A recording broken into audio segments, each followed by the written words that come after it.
Hey, this is Pam Perry. Thank you again for joining us for Get Out There and Get Known podcast. I appreciate you every single week for joining us on this podcast. It does not go unnoticed. Thank you, thank you, thank you. Appreciate you. Today, we're going to be talking about Black media, and you know how I feel about Black media. Black Media Matters is more than a hashtag for me, just like Black Lives Matter is more than a hashtag for me, and Black Voices Matter is more than just a hashtag. It is my life. And Jiquanda Johnson is also part of her life as well. She's an award-winning journalist, and she's a founder of the Brown Media Group, an independent publishing company focusing on developing media products for the underserved and marginalized communities. So I love her. Her efforts in Flint include launching a youth journalism program and teaching Flint area youth newsroom skills, writing, graphic design, photography, videography. She is just doing all those things. So right after that, I'm going to bring her up and you will get a chance to meet this wonderful lady. All righty, here we go. Welcome to the Get Out There and Get Known podcast. Join Pam Perry, veteran PR strategist, Emmy award-winning producer and publisher of Speakers Magazine, who will show you how to crack the code in getting out there to get known. Each week, she either interviews her media friends, PR colleagues, or she just goes solo, offering you strategies on publicity, publishing, and platform building. So listen up to hear how to get booked on media places and on superstar stages. Now, here's your host, Pam Perry.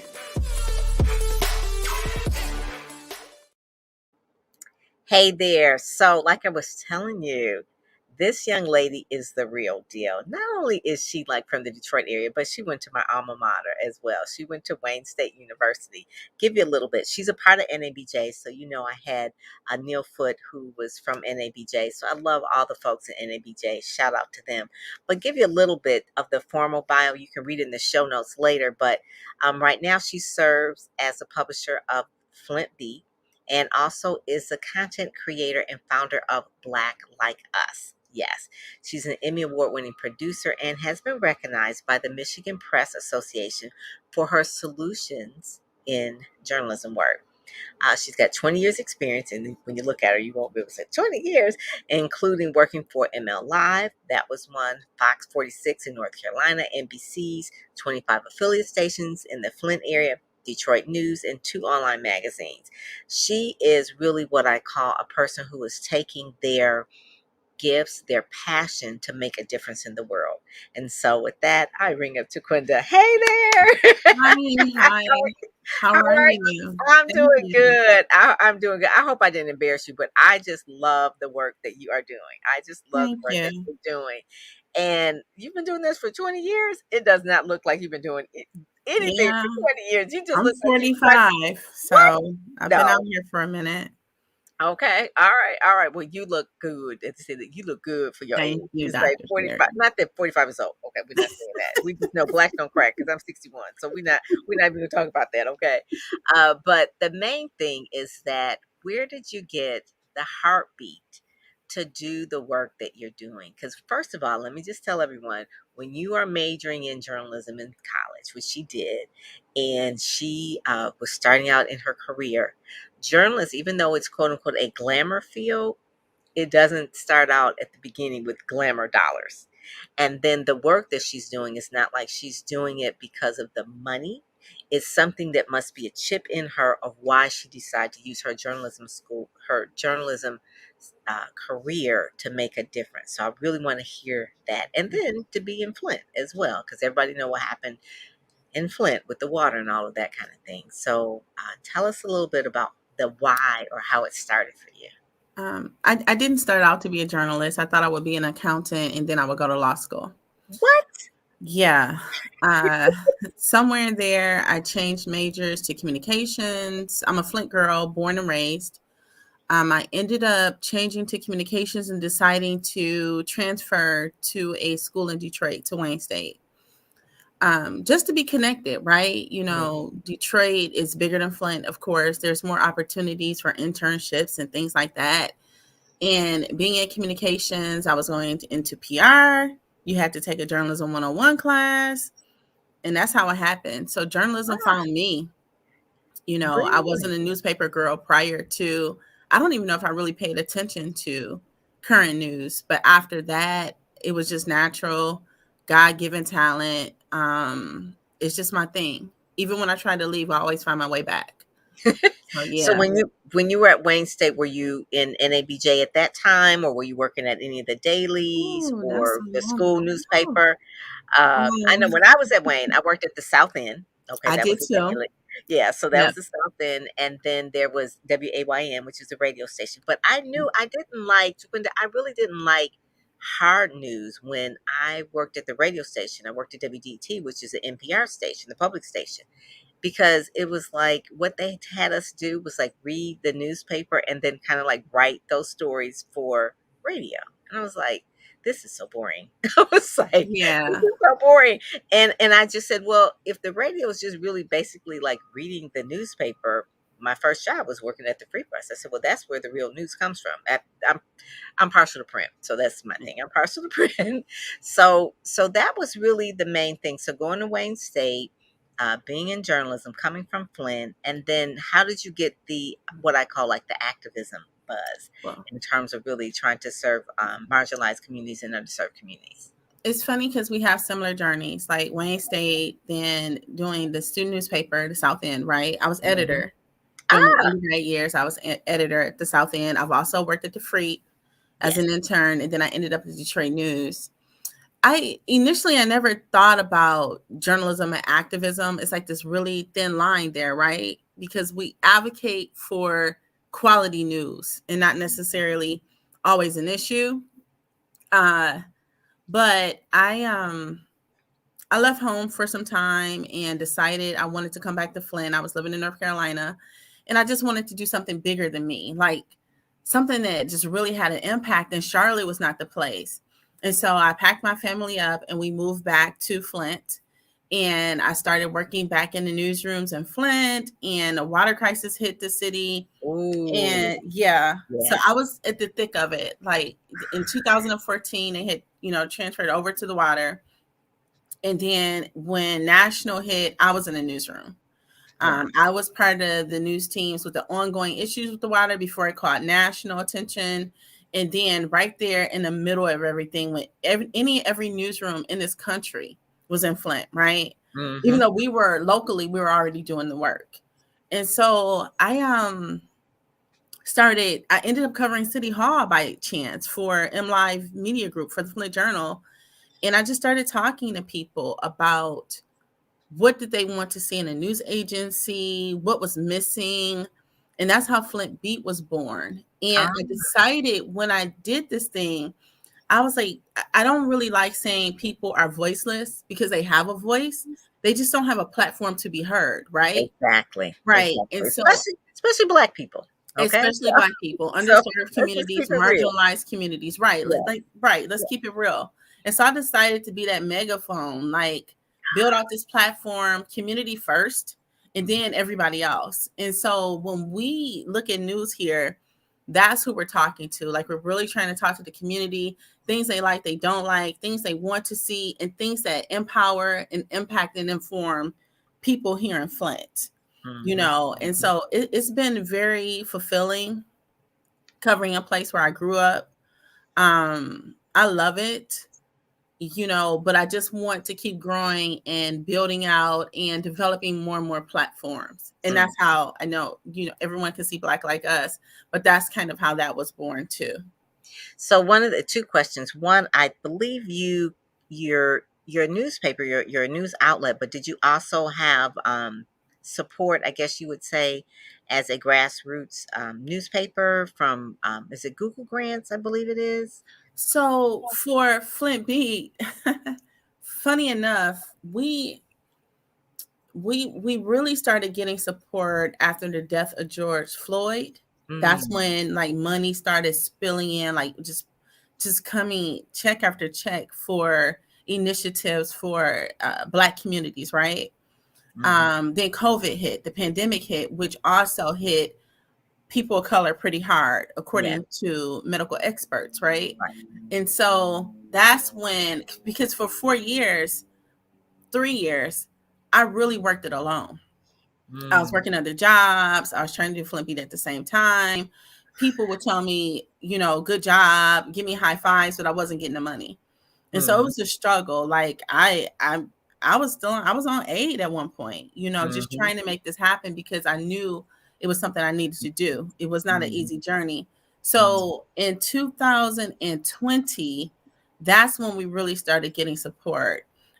We got support from the Facebook Journalism Project, um, Oh, okay. Google News Initiative, Borealis Philanthropies, Racial Equity and Journalism Fund, our local community foundation. So that's really when I was able to build out a team. So I went from a team of one, and in Mhm. 1 year to like a team of six. Wow. That's a lot. That's Yeah, a lot. That it's a is lot. really that is a lot. And so a lot of the initiatives, all the work that you were doing, you showed the footprint of the good journalism. So just so that you know, it's not like it was some kind of rag, right? It was like Right. really, really substantial. So Right. in order for them to fund it, they saw that the beginning when you were just starting and you were struggling, that this was a good product. It just needed support. And so I'm just so this is it's almost like teary because it's just like I can just that's what real journalism should be about. I wish every journalist that now thinks they're quote unquote a celebrity will then get back to the heartbeat of what you're doing, Jiquanda, because it's not about them. It's not even about the news outlet, but it's about the people that they're serving with the platform that they have. And Yeah. they're allowing that voice. And so, so many times this podcast, Get Out There, Get Known, is really for people to get into the media, get out there into the media and get known, but I always warn them, it's like, what do you want to be known for? What do you want to be known? What do you want people to know about you? And so I always say, if it's just about you, they ain't media ain't gonna care. Yeah. And if it's just something that you just want to sell, take out an ad. It's like that's the ad department. Right.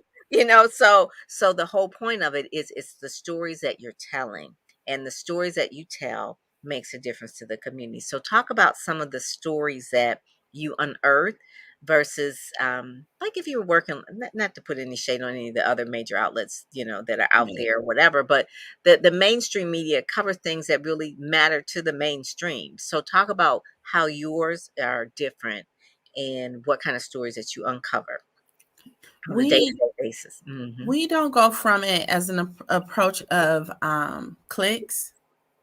We go for quality and impact, which makes a big difference. So Mm, there are certain stories that we don't chase. Like we don't really cover gun violence or crime and shootings. We don't show up in yellow tape. We'll mm, cover the issue itself. We cover the community impact, but we are not usually reporting, X, Y, and Z got shot on the north side of Flint, right? But mhm, we will do some in-depth reporting of this issue in Flint and solutions that other communities have used in order to decrease whatever the problem is, right? mhm, But that's just being part of the community and keeping your ear to the ground to know what they're looking for and what they're wanting. And we find that that works for us. Uh, we just, I remember getting a call about not coming to a press event, and it's from a resident. And I asked them, I said, well, was the Flint Journal there? They said, yes. I said, was NBC there? And they was like, yeah. I said, ABC? They said, yeah. I said, what did you want me to do? And so because we're digging a little deeper mm, and, looking at this community in a whole, like we want some whole journalism, some well-rounded reporting instead of just focusing on one issue and throwing in their face something they already know that's going on. And I pride myself in that. And I think that's what keeps us connected to the community because mm, we just take things a step further sometimes, but we have the time and we're just covering Flint. My other newsrooms, they're covering the whole county. We're focused just on one municipality within this county. And so I think sometimes that makes it easier. So we have probably the most reporters in the city of Flint covering the city because of that. We're not covering the outlying communities, right, but right. we really pride ourselves in being able to just focus on Flint and Flint's needs. I love that. Um, so we cover a ton of stories. We compete with, some of our local peers here. We compete on national levels. when it comes to news coverage. We partner with a ton of newsrooms. We've partnered with New York Times. Okay. We've partnered with the trace.org, which covers gun violence in the nation, the Center for Public Integrity, Frontline PBS. Mm-hmm. We are a newsroom that works on strong partnerships to build capacity and to Mm-hmm. cover this place that I grew up in that I really, really love. So, so one Yeah, of the people that is there now, she worked with the city. Her name is Dawn Moore or Dawn Jones, I guess you would Don say. Jones. Yeah. Dawn Jones. And she's from the Detroit area. Obviously, you know that as well. But she's one of the ones that's up in Flint. Do you ever run in with her or do any stories or collaborations with Dawn Jones? You say, I don't know if No, that's her maiden name, but Dawn Jones. Dawn is a different animal because she's been in the business for so long that she basically makes her way. She shapes what she does in media, and she's in TV, very well respected in this community. And she worked Um, for I think she worked for the mayor at one point. She was in the communications director. okay. Yeah, Dawn is more of a like you look up to Dawn, you know the work that she's done and where Mm-hmm. she's at in her career, and she's more of an inspiration. Mm-hmm. To be able to have such a long standing career in news. And so we haven't collaborated, but we do know each other. Okay. Okay. It's a Good. small circle here in Flint. And so we're all together in this and trying to make it happen, especially Black journalists, Mm-hmm. trying to support each other. And so, Yes. yeah, Dawn is like, she's like history. So You can still it's so see, fun. I feel like I'm history because it's like you Dawn is like up here. We started out You together. are. Oh my God, you are. And I was just saying, before we got on that I've been watching you for years. Like, so when it came, this opportunity came, I was excited, right? Because Oh, that's because of the work that you're doing. I see so much in what you're doing, and I don't see enough journalists doing that. No, no, Karen Hunter does what she does on Sirius XM. Roland does what he does on his Black Star Radio. Boyce Mhm. Watkins does. But when you are doing the things with the print and really having the reporters, what they call the roving reporters, right? I always tell people, I says, there's not a lot of roving reporters. They're not looking for stories, but you guys actually look for Yeah, stories we do. and really go in deeper with that, which is what we're taught, like as journalists. Like you had to have an inquisitive mind. You Yeah. have to be an inquisitive mind. That was something that. So we went to Wayne State. And Wayne State, is not an HBCU. It just happened to be in the city, but it was mostly Caucasians there, right? We were a small percentage, maybe 10, maybe 20%. For Mhm. you to be the editor of the South End was pretty major. Tell me about that experience. I don't you keep asking me. So this is 20 years ago now. Because I want to It know if was it was different for you no, because it was so white. It was it just was so very white. white. Okay. It was 20 years, very 20 white. years later. And then if you go back there today, has it changed still? It's like, when is this I change don't know going if to it's come? changed. I was at Wayne State sometime late 2019 or so, Hmm. or early 2020, and I didn't really get to see the makeup. I just know they don't print 5 days a week anymore. When I Right. was there, it was Monday through Friday. Everything's Daily. online now, like we're online. I did meet a couple young ladies who worked for the South End, and they were people of color, but not Black. So I don't know, but it was very white. I had challenges there with race issues and my peers.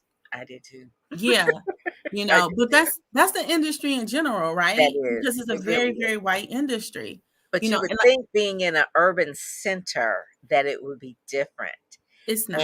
And that's why organizations like NABJ have been around for 40 plus years or so Hmm. because of that. When I was at Yeah, Wayne, there was NABJ, there was Association of Black Communicators, there was National Association of Media Women. We were always national, but those were those kind of organizations where we could really talk about why we're doing communications in the first place right, and how we can get our voices heard and our right. stories told.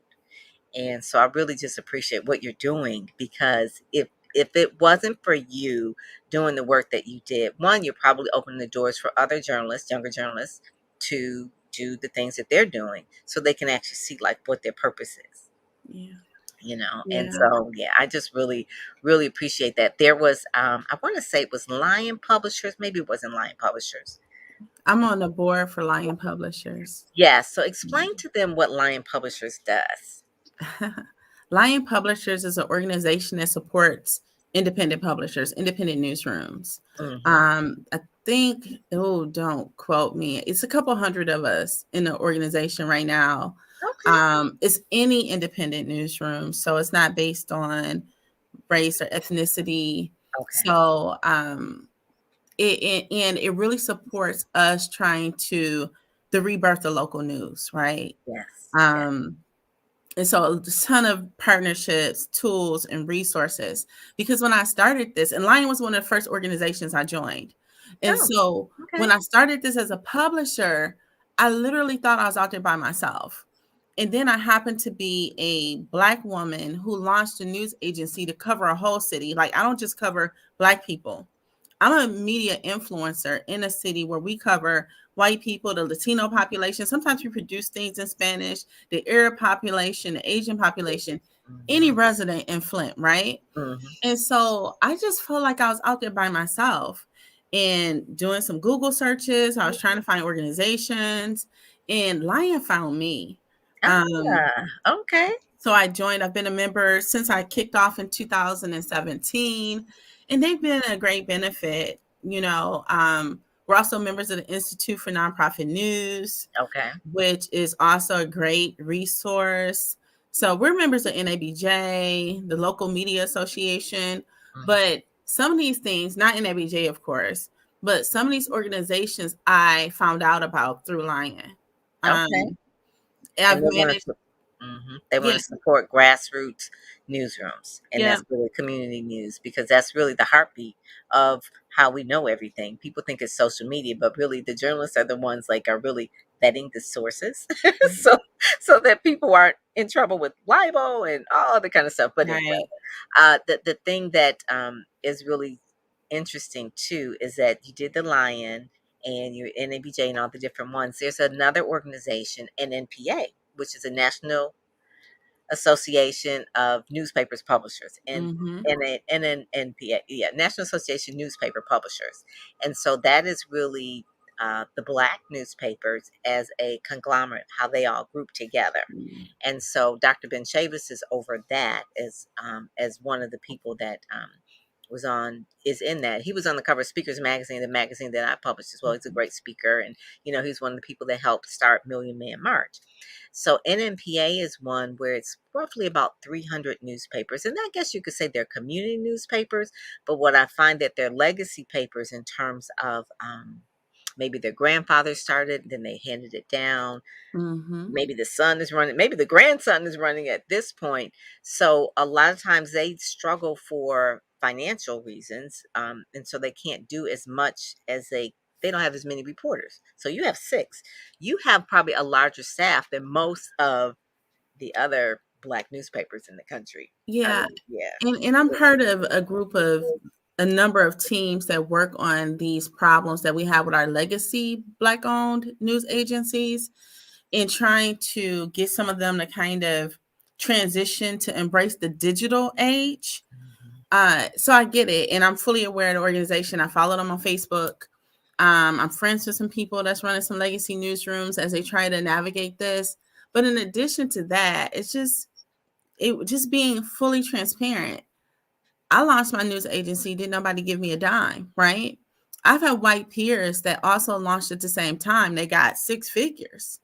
And so without product, right? And so as a Black founder, we have those challenges. As women, we have those challenges when it comes to financial support.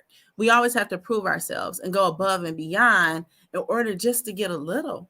Mhm. Even when we're doing the work, even when we're showing up all the time, producing great quality work, it's just not that simple, Mhm. or not knowing things, like not having certain information about things you need to have in place in order to make this business sustainable. Yes. So it's a challenge and it's taking some time, but we're all behind the scenes working together, trying to figure it out. It's been a ton of meetings and phone calls and text messages. Facebook the Facebook Journalism Project, they have invested in newsrooms led by people of color. Along, like I said, Borealis Philanthropy with the Racial Equity and Journalism Fund, they have also invested in newsrooms for people of color. And so there is support out there now.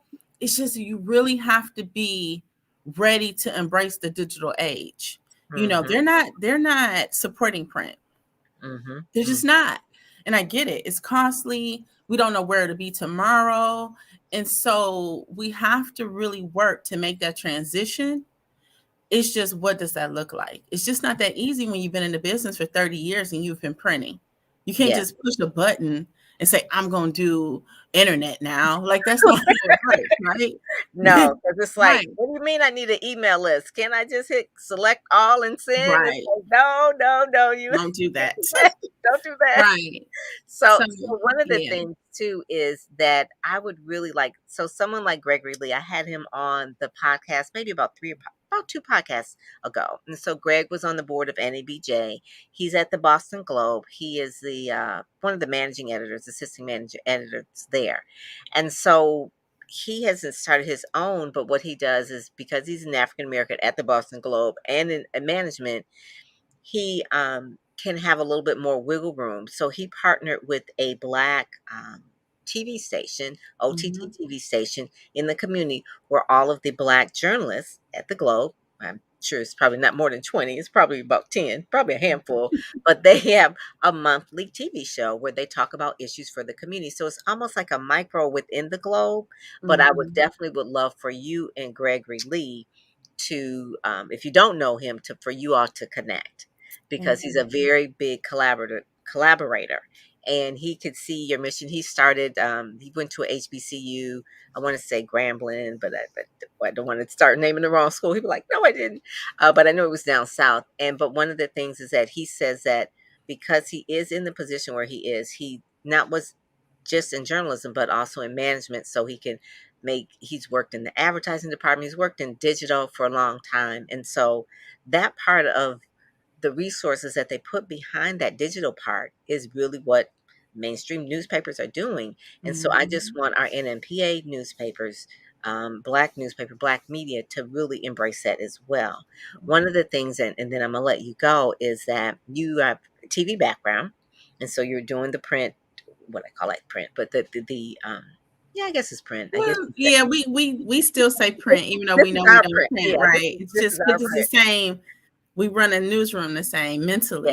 yes. So yeah, That's what I say sprint. So do yeah. you have a TV component yet for blacklikeus.bulletin.com or So this is funny. So really quick, because I know we, have 30 minutes to get all this in. We do and we don't. So we do video. I am a okay. producer. We do video. I I won an figured Emmy you had this year for the work, but yes. we aired on Facebook. Oh, So we won okay. the Emmy for airing on Facebook. And so That is so different from when it we was were in different school, because right? Like it was because like the other nominees, it was like TV station, Facebook, right? And so, which I thought was bomb. I thought it was cool because I we're love it. embracing these platforms. But me and my videographer Jamal Bransford, we even with Black Like Us, we travel the country and we produce video stories, but they Mhm. air on Facebook. Okay. All Yeah, right.